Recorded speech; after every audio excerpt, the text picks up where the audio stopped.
And here in New York tomorrow, the Free Press, a radical leftist group.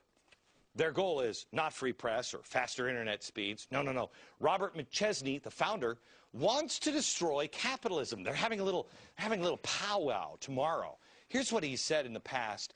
Any serious effort to reform the media system would have to necessarily be part of a revolutionary program to overthrow the capitalist political economy.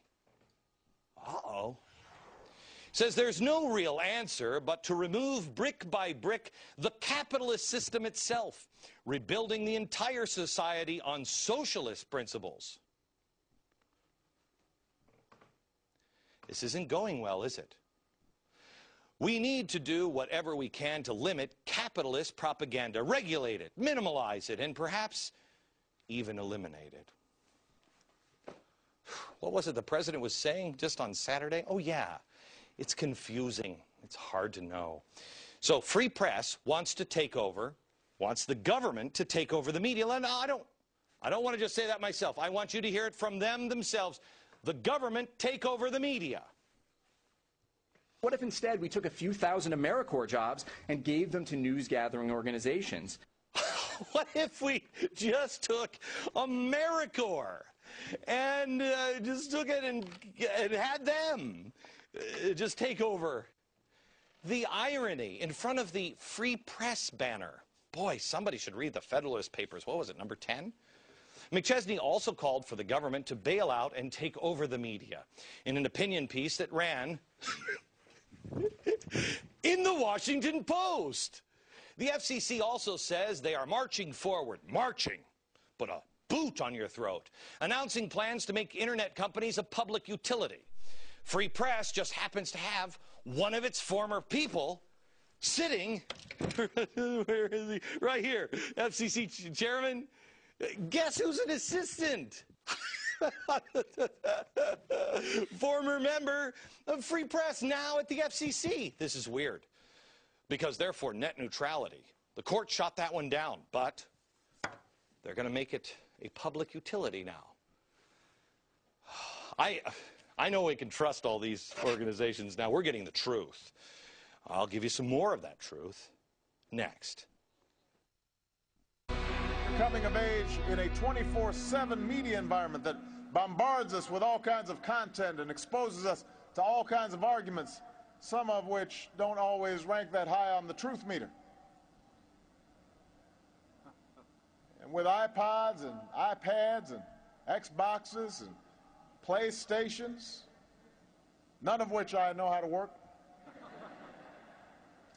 information becomes a distraction, a diversion. I mean, America, are you kidding me?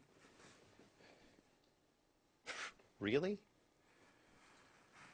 Now he's going to take care of us. He knows. He knows. I've just shown you.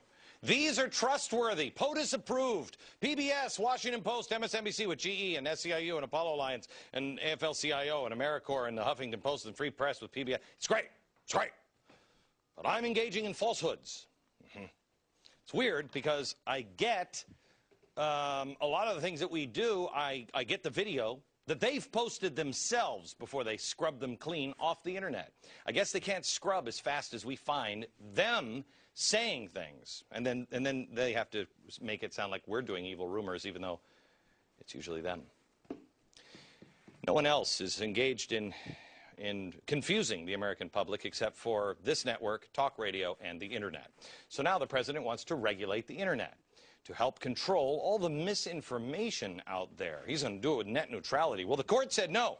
Net neutrality is free press, reform media, transform democracy. It's fantastic. And that was their idea, but the court said no. Nancy Pelosi said, well, we'll pole vault it just to get things done. I mean, whatever.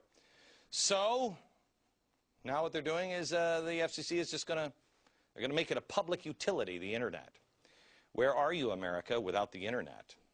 And they're right about the misinformation. It's everywhere. MSNBC, let's watch. The members of these Tea Parties are older, which would seem to suggest they should remember that the same anti-government stuff was hurled at Clinton while the country was Taxing the prospering in truth. ways it had not previously under Clinton. Imagine if people were protesting against cuts to government that were going to hurt their quality of life. It might not get as much airtime as the Tea Party anti-government protests, but that is, in fact, some of what's going on out there in America right now. How about PBS? How about PBS? Can we do the PBS? There's a very important incident described in this book that occurred in 1965 when the John Birch Society, an organization these new Americanist groups resemble, the ones who are marching in Washington and holding tea parties, essentially very extremist, revanchist groups that view politics in a conspiratorial way.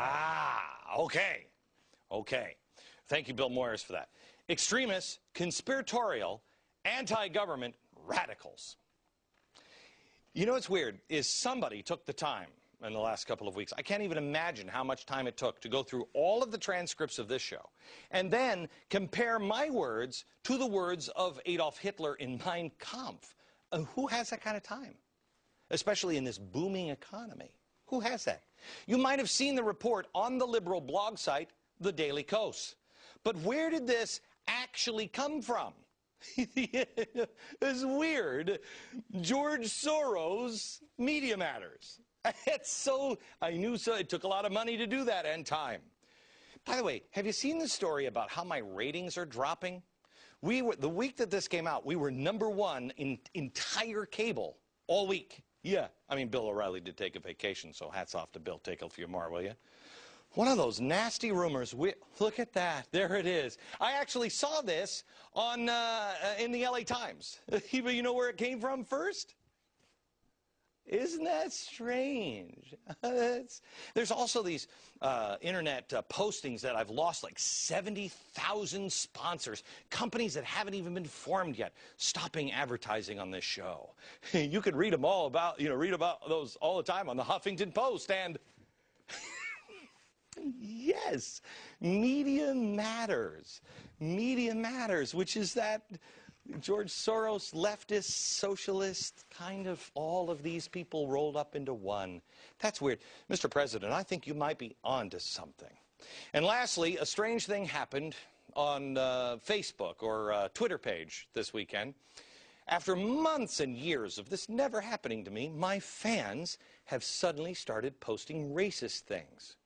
That's weird because all the leftist people on Twitter are saying, why hasn't Glenn Beck said anything about this? Well, because I'm not responsible for idiots. And I don't think they're a fan of mine, honestly. Why? Well, have you met Cass Sunstein? Because Cass Sunstein showed his hand. You see, he has steps to dispel a conspiracy theory against the government. Yeah. It came out in a memo. It's fantastic. What the government can do about conspiracy theories. The first, ban all conspiracy theories. Yeah. Somehow or another they define that as, things that you don't like. Second is tax conspiracy theories. Tax them financial or otherwise. Those people who disseminate such theories. What is the otherwise part, Cass?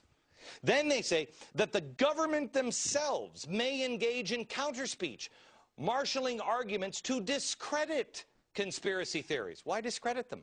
Why not just prove them to be wrong? I was waiting for an answer, but I don't think they're going to call. Number 4, this one I really like. The government might formally hire credible private parties to engage in counterspeech. They say online, kind of like my Twitter page. And in person, there might be a government agent. It's neat because they say this is going to help the credibility of the government. And then the last one, they might engage in informal communication with such parties, encouraging them to help. Cass Sunstein's words. He says anything that he deems a false conspiracy against the government will be taken to task. I want to ask you a question. You know that the NEA has made rules for radicals recommended reading? Did you know that? Yeah. The people in Washington, they're the radicals. They're the radicals. They are.